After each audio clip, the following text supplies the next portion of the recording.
السلام عليكم ورحمة الله وبركاته. اهلا وسهلا بكم معايا في فيديو جديد.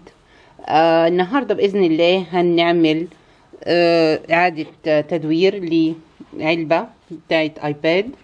عايزة اعملها شكلها شيك وحلو، تنفع برضو البنانيت الصغيرين او الشابات يعني الحلوين. عايزة اعمل عليها العلبة، عايزة اعمل عليها مناديل. المناديل دي كانت عندي فعايزة استغلها احطها عليها ونشوف هنعملها ازاي. ممكن الايباد يتحط فيها، وممكن ان هي مثلا تستخدم لحاجة تانية. اوكي، اول خطوة هنعملها في الموضوع ده ان لازم ندي طبقة بلاستيك على الصندوق نفسه. طبقة البلاستيك فايدتها ايه؟ فايدتها ان انا بعمل طبقة عازلة على الصندوق علشان يقبل معايا اي شغل. خلاص، بعد ما هعمل طبقة الابيض هبتدي ان انا اشتغل فوقيها. اجيب الاول الابيض بتاعي البلاستيك العادي اللي انا بستخدمه،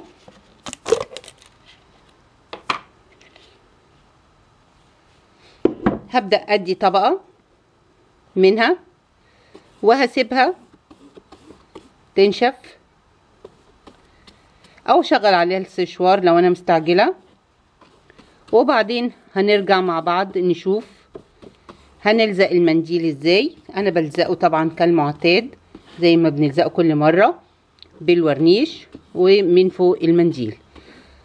هنعمل الاول البلاستيك وهسيبه ينشف خالص، وبعدين نشوف هنلزق ازاي المنديل.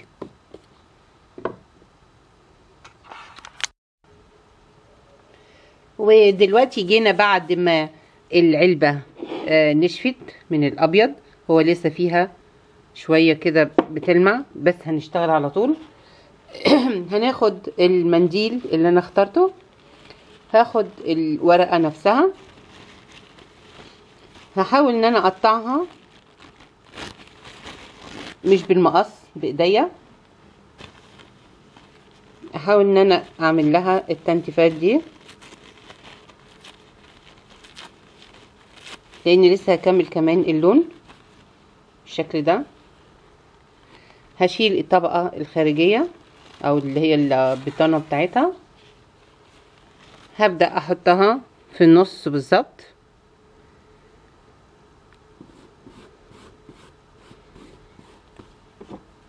وهاخد الورنيش الزجاجي سوري الشفاف. هاخد الورنيش الشفاف وهلزق بيه. الله اكبر. نفس الطريقة بتاعتنا ان انا باخد السنتر، ببدأ بالسنتر واوزع الورنيش، وانا بوزع اتاكد طبعا على الورقة بشوية بحيث انها تلزق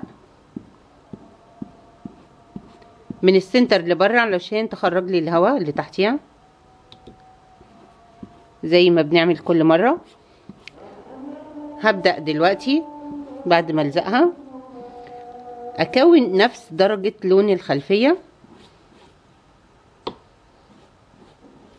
اللي هي اللون اللبني اللي مدي على سنة موف.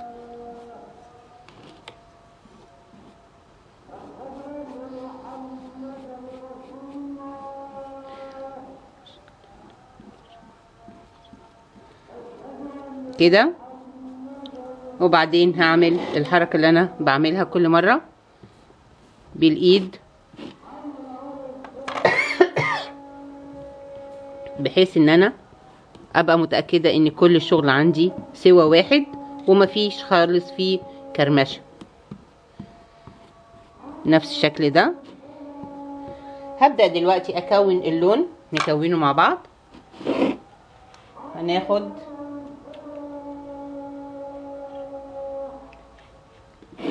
حاجة نحط فيها ابيض، وهنجيب الازرق بتاعنا اللي احنا بنشتغل بيه بتاع الموال.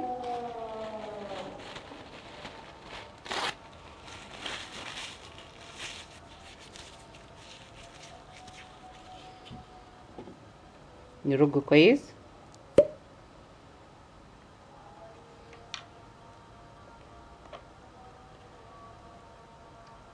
هاخد حاجة بسيطة جدا علشان انا عايزة اكون اللون لبني خفيف قوي. هاخد قطعة كده منه على الابيض اللي انا عاملاه،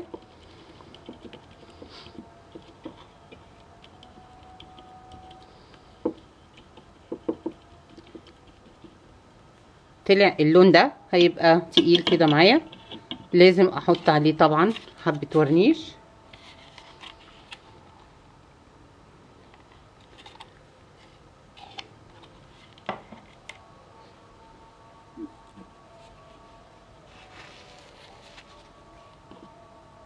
هزود الابيض شوية عشان كده فات يعني غامق شوية، عايزة افتحه.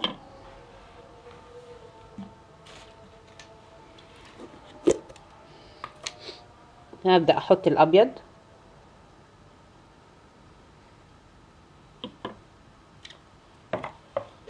نخلي بالنا ان اللون الغامق بينتشر بسرعة، يعني كده. نجرب هنا برضو تقيل شوية.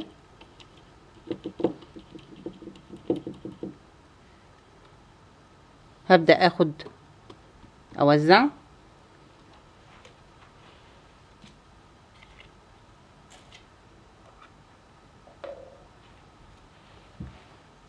هبدأ اخد اللون وهوزع، واحاول ان انا ادخل برضو على الورقة عشان ما بينش الخط بتاعها.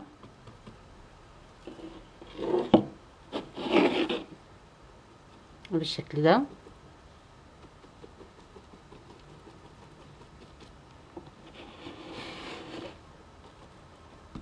عايزة اعمل العلبة دي بطريقة انها تعجب اي بنت، ما فيهاش بقى تعتيق والكلام الكبير قوي بتاعنا ده. عايزين نعمل حاجة بسيطة وحلوة وظريفة، حاجة دلوعة كده يعني.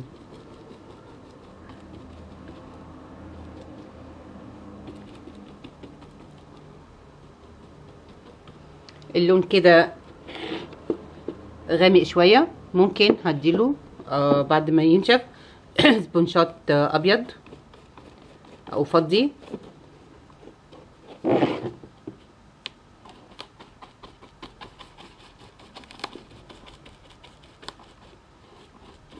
بعد ما تخلص، بعد ما تنشف، عايزة اعمل لها ستانسل، وهنشوف الاول دلوقتي لما تنشف بس هنعمل ايه.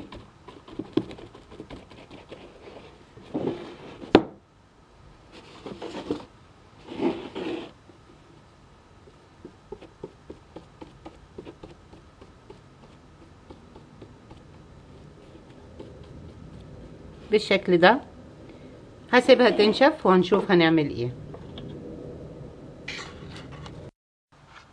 ورجعنا تاني دلوقتي بعد ما الصندوق نشف زي ما انتم شايفين كده. هاخد سبونشة، هعمل الابيض، هكون هحط اللون ابيض اكريليك. هبدأ اعمل سبونشات حواليه بحيث ان انا ادي نفس الخلفية، نفس اللون بالظبط بتاع الخلفية المنديل.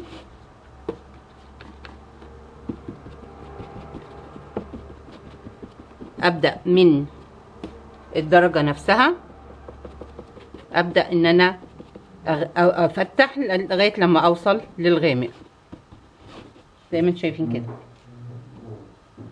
هاخد ابيض تاني،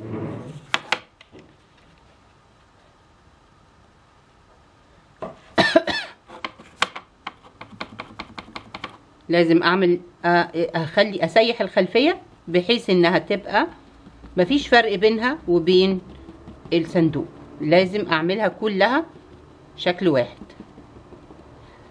او حتى انها تكون متدرجة من نفس الدرجة لطالع ايه اغمق.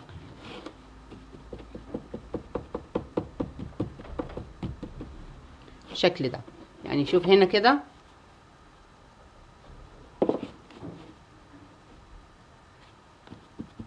الدرجة بانت انها متناسقة مع الايه الخلفية.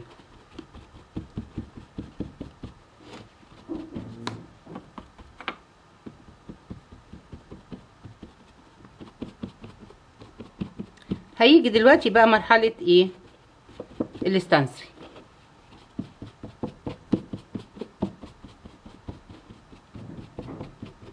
هيجي مرحلة الاستنسل ان انا هبدأ عندي الاستنسل ده في عندي العمود اللي هو عمود النور، ممكن احط عمود النور جنبيها هنا. هستنى بس شوية لما الابيض ينشف، هو بينشف بسرعة اللي هو الاكريليك. هبدأ اخد اعمل لها تشكيل او اعمل لها تصميم. هاخد عمود النور، هاخد السفنجة، كونت اللون الموف او اللي هو البنفسجي.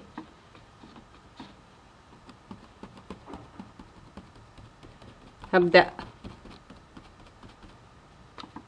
اخد نفس الشكل اللي في الشيت بتاع الستانسل. انا عايزاه يبان حاجة كده بناتي حلوة، ولما ينشف هبدأ ان انا احط عليه شوية جليتر يخلي لي الموضوع ايه جميل قوي. نفس درجة اللون خدتها اللي هي بتاعة الموتيفات اللي هنا، وعملت بيها وحدة الإضاءة دي اللي هي العمود. هاجي عندي هنا كمان في الشيت ده عايزة اخد الوحدة دي هحطها على حرف الورقة نفسها.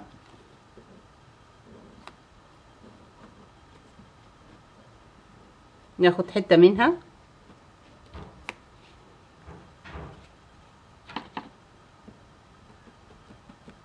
نفس الشكل كده.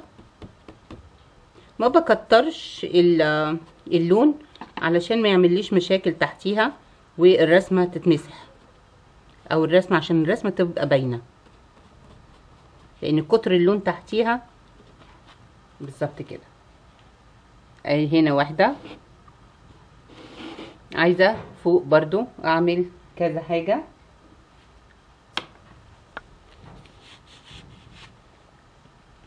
عندي كلمة في هنا ايه، كان في فراشة. طيب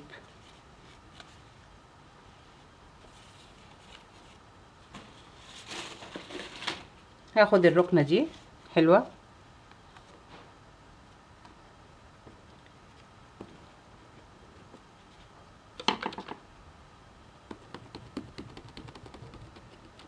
اهم حاجة ان انا اشتغل بالستانسل، اعمل اشكال حلوة تملالي المساحة الفاضية وفي نفس الوقت تدي منظر جميل.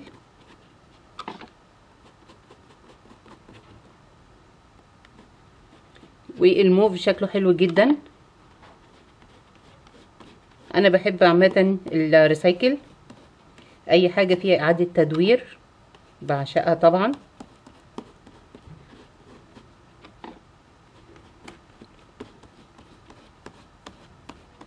يعني العلبة دي كانت هتترمي، دلوقتي ممكن نستفاد بيها، ممكن نحط فيها الايباد ان حبيت، ما حبيتش ممكن يعني استغلها في اشيل فيها توك اوراق.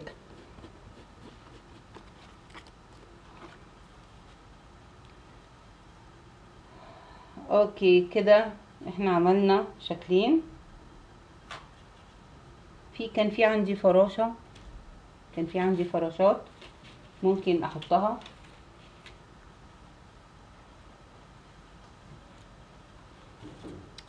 طيب بلاش الفراشة وهناخد العصافير دي.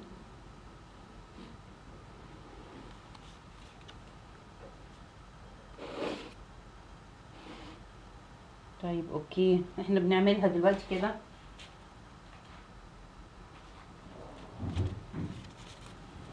ناخد نكمل دي هنا، هيبقى شكلها حلو قوي هنا.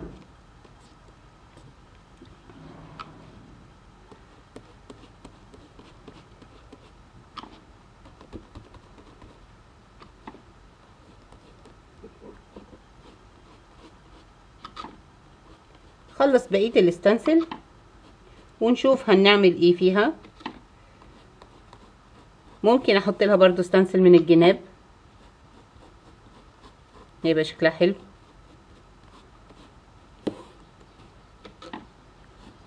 في الاخر بعد ما اخلص الشغل ده كله بديها وش ورنيش مائي او سبراي شفاف. انا بفضل السبراي الشفاف، بقيت استخدمه دلوقتي.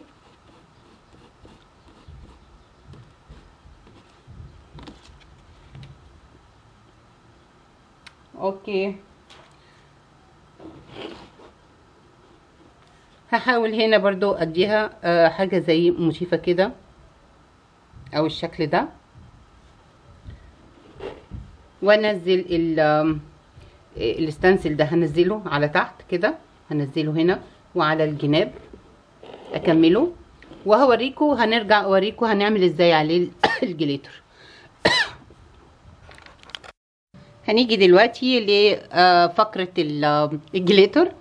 انا حطيت هنا عليها على الحاجات اللي انا شكلتها دي جليتر، تدي شكل حلو قوي، وهعمل لكم فيديو بيها هتشوفوها.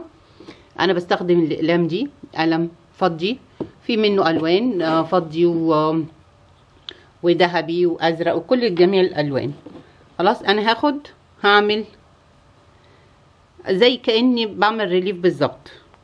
فهاخد الحتت اللي هي ايه ما فيهاش رسمه، واحاول ابرزها بالجليتر، اوزع كده، بيدي بقى اضاءة حلوة جدا كأن الفانوس ده منور.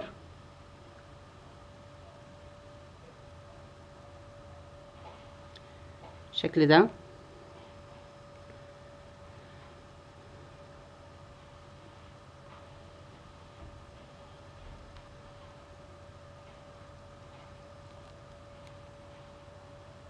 مش عايزة ابظ قوي عشان ايه.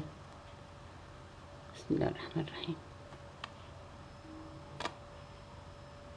اوكي كده نزلت قوي، هاخدها وابدا اوزعها.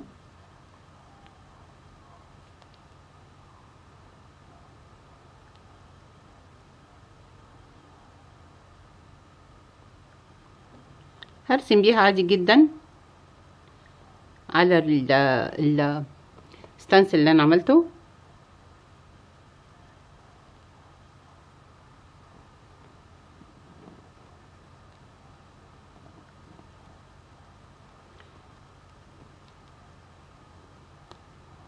في طريقة تانية للجليتر هعمل لكم فيديو بيها قريب بإذن الله.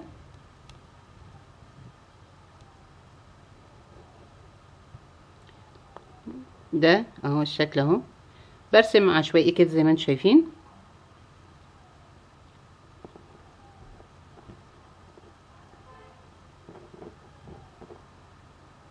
انا بخلي بالي بس عشان مش عايزة انزل جليتر كتير.